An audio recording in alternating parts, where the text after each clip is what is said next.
Welcome to the Fifth Estate, a conversation between young African scholars from the Fort Hall School of Government and Professor Mutahi Ngunyi. This week, we revisit post-election violence and pose the question, have we done enough to forestall a repeat? This is a guide to post-election violence. It is a record of what we failed to do in 2007 and what led to a temporary state of civil war. It is a forewarning based on history, not for this election only, but for elections to come. We will take you through 4 historical steps.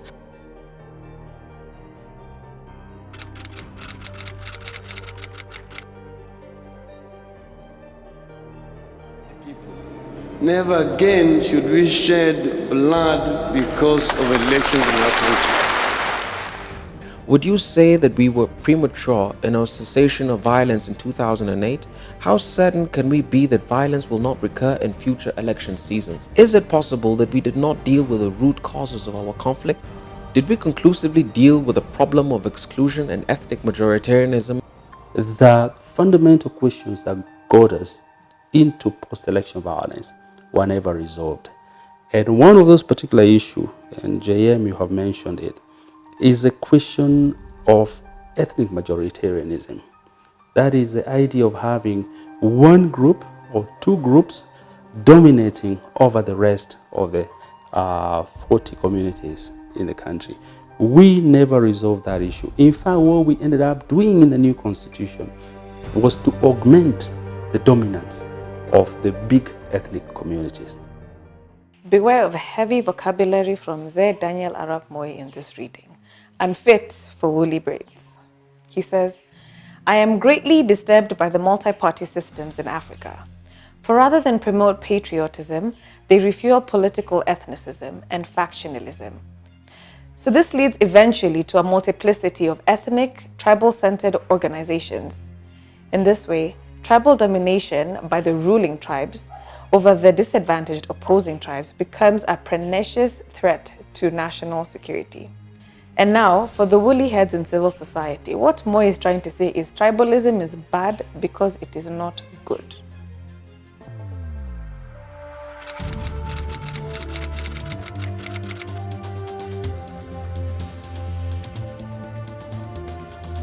So last week, 2 spectacular things happened. The first is that the Kenyan Olympics team performed exceptionally well, receiving 13 medals, best in Africa. My name is Charles Lagong. In the marathon is very fine. In the starting, in the coming, in the Missouri, in the going in the Jabarbar, in the move in the hill walk, in the going in the Jepteri, and then in the swing in the hands, and I use the chest in the bracket, and I lift people. When Glenn was coming in the rest. When I look back, no people, no! And I'm happy, me going. And who are you dedicating this race to? In the dedicated. My wife. In the dedicated, no, I'll the new marriage now. I have my new wife. Yeah, in the house. What is the name? The name she's calling Alice Chepet. Yeah, Lokong. Very good. Yeah. Karibu tena, asante sana.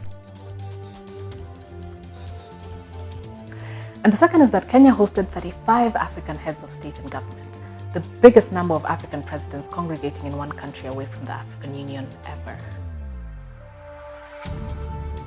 We had the Pope visiting us, Obama visited us, the PM from Israel visited us, Japanese Prime Minister, Chinese Prime Minister, Italian Prime Minister, Indian Prime Minister, consummate diplomat from the US was also here. So what explains the fact that this wasn't given prominence in the mainstream media? Is the pessimism that we're seeing in the media driven by an appetite from the public for negativity, and the media simply reflecting who we are as Kenyans? Or is this pessimism engineered by the media through special interests? Political violence is engineered through a process of manufactured pessimism. And once you have pessimism in place, you will take your crowds through 3 stages before they erupt into violence. The first stage is creating a sense of anger.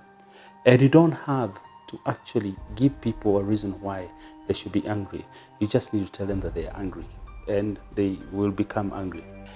The second thing you do is that you manufacture a sense of disinheritance. And once people feel that they're not part and parcel of country, they will be more than happy to destroy it. So if they are angry through manufactured anger, and if number 2, they feel disinherited through a sense that you've also manufactured, then the third thing you do is you basically animate them into violence.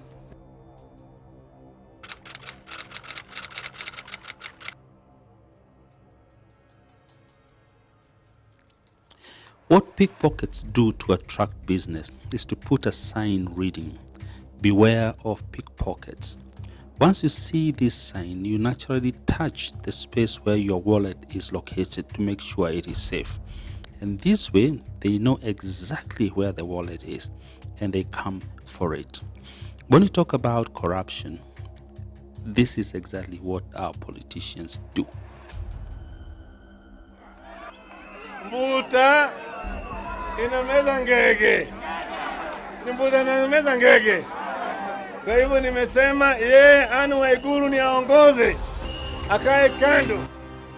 So, Prof, it's a historical misfact stated by our ethnic leaders that it's our turn to eat as a tribe. And what they really mean is that they want to eat alone. Do you think that this competition for access to public resources has been the basis for ethnic animosity? Is it what inspires electoral competition? And will it be the basis for the next cycle of violence in Kenya? If you look very closely and with an objective eye, you realize that every single political career in this country is built on the firm rock of corruption. In fact, corruption can be said to be the institution that socializes our politicians. So if we are going to have a contest that is violent in the coming election, or even the elections to come later, that contest will be a contest not for power, but it will be a contest for corruption. So if you have chaos at any one particular moment in time, it is not because people are fighting for love of country.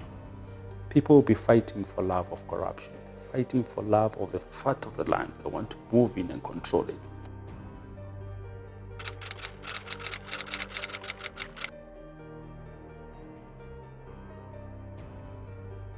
If the Kofi Annan deal of Prime Minister brought us peace through inclusion, what is the implication of excluding this peace deal in our new constitution? And if the Annan deal is not there, what is the new peace deal? Is the 2010 constitution the new peace deal? My thinking is absolutely not. This constitution we put in place was a ceasefire document. But we signed this constitution largely because we were afraid that if we don't do it, we are going to go to war. So it is a ceasefire document. And being a ceasefire document, it does not necessarily mean that in and of itself, it has the potential to ensure that we do not degenerate into a situation of war. Before we wrote our current constitution, we had done 4 drafts, and each of the drafts had position of Prime Minister, and the Kofi Annan formula as well gave us a position of Prime Minister.